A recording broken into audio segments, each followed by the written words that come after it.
જય શ્રી સ્વામિનારાયણ. એક ભાઈ હતા, એણે 6 વખત લગ્ન કર્યા. પણ થતું એવું, લગ્ન કરે એના બીજે જ દિવસે પત્ની મૃત્યુ પામે અને હજુ એને ઈચ્છા હતી કે 7મી વખત લગ્ન કરવા છે, પણ કોઈ દીકરી આપવા તૈયાર નહોતું. અને બરાબર બીજી બાજુ એક સ્ત્રીને પણ એવું હતું, એણે પણ 6 વખત લગ્ન કરેલા, બીજે જ દિવસેનો પતિ મૃત્યુ પામે અને એને પણ 7મી વખત લગ્ન કરવાની ઈચ્છા હતી. અને આ બંનેનો લગ્ન થયા. લોકોમાં ઉત્સુકતા હતી કે હવે શું થશે, પતિ જીવશે કે પત્ની?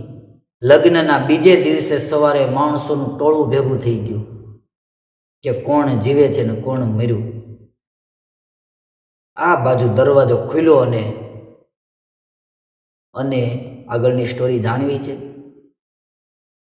આગળની સ્ટોરી જાણવી હોય તો 3 મે સુધી ઘરમાં રહેજો, નહીંતર આગળની સ્ટોરી સંભળાવવામાં આવશે નહીં. હમણાં તો યમરાજાએ વેદના ઠેલવી છે કે યમપુરીમાંથી પોસ્ટ કરી કે હે માનવ, તું મહેરબાની કરીને તારા ઘરમાં રહે.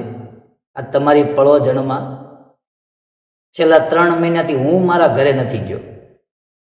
મારો પાડોય હવે થાકી ગયો છે અને દેશ વિદેશોમાં ફરીને દુબળી ગાય જેવો થઈ ગયો છે.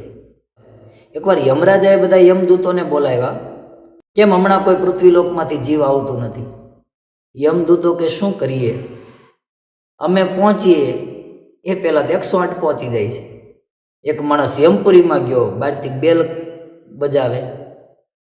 યમરાજાએ દરવાજો ખોલ્યો. હજી પૂછવા જાય કે તું કોણ છો ને ક્યાંથી આવે છે, ત્યાં તો માણસ અદ્રશ્ય. પાછો દરવાજો બંધ કરીને યમરાજા બેસે ત્યાં તો પાછો આવ્યો. પાછી બેલની ઘંટડી વાગી. યમરાજા હજી પૂછવા જાય ત્યાં તો અદ્રશ્ય.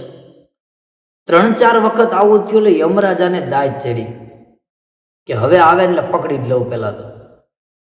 અને જેવો બેલ વાગ્યો, યમરાજાએ દરવાજો ખોલીને હાથ પકડી લીધો. મારી મશ્કરી કરે છે? પેલો કે હું તમારી મશ્કરી નથી કરતો, નીચે મને વેન્ટિલેટર ઉપર રાખ્યો છે.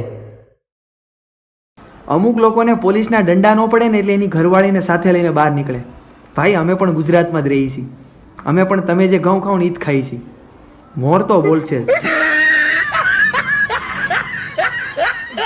માટે ઘરમાં રહો, સુરક્ષિત રહો અને ઘેર બેઠા તીરથ કરો.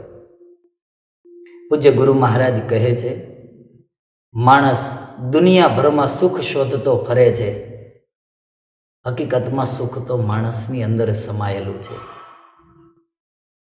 અને આ વાત 100% સાચી છે.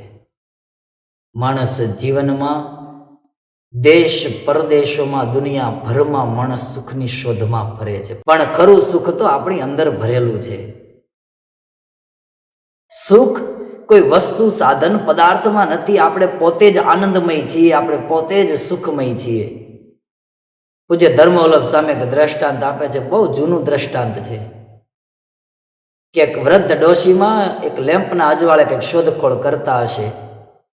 જુવાનિયા નીકળ્યા, એણે પૂછ્યું, માજી શું કરો છો? તો કે રૂપિયો ખોવાઈ ગયો છે, શોધું છું. યુવાનોને દયા આવી, એણે થોડી ઘણી મદદ કરી, મેળો નહીં એટલે કીધું, માજી અહીંયા જ ખોવાણો છે કે બીજે ક્યાંય? એટલે વૃદ્ધ ડોશીમાં બોલ્યા કે દીકરાઓ ખોવાણો છે તો બીજે, પણ અજવાળું અહીંયા છે ને એટલા માટે અહીંયા ગોતું છું. નથી લાગતું આપણું પણ આવું જ છે? સુખ તો માણસની અંદર ભરેલું છે અને માણસ બીજે ફાંફા મારે છે. આ બધા આરટીઓ ના નવા નિયમ આવ્યા છે ને, તો મને એક પ્રશ્ન થયો છે. શું? કે હું એક રોડ ઉપર બાઇક લઈને જાઉં છું અને મારી પાછળ 25 કૂતરો પડે ને તેઓ લખી શકે સ્પીડ લિમિટ 40 અને હું વધારે સ્પીડ કરી દઉં, તો મારે મેં એમાં ભરવાનો કૂતરો ને ભરવાનો ભર દેજે. એ ઉભો રાખ, મને કૂતરો કહે છે? એક ભિખારી રોજ એક પેટી ઉપર બેસી અને ભીખ માગી. વર્ષો વીતી ગયા અને એમાં એક શેઠ ત્યાં આવ્યા. શેઠને કીધું કે શેઠ કંઈક આપો. એટલે શેઠે એને કીધું કે તું જે પેટી ઉપર બેઠો છો એ પેટીમાં શું છે? પેલો ભિખારી કે શેઠ, હવે એ તો કોને ખબર, હું તો વર્ષોથી બેસીને ભીખ માગું છું, મેં તો કોઈ દિવસ પ્રયાસ કર્યો નથી. અને જાણીને મારે શું છે, હું તો આવું છું બેસું છું.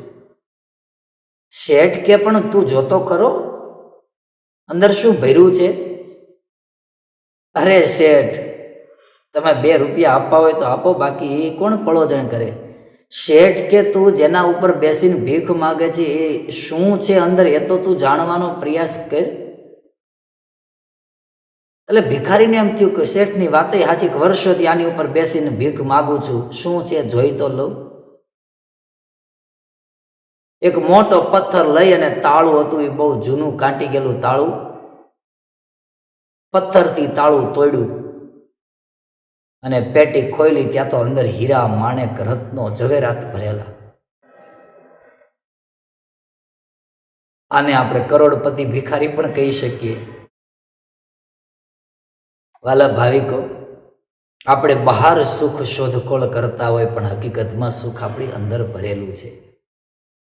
સુખ કોઈ વસ્તુ પદાર્થ સાધનોમાં નથી.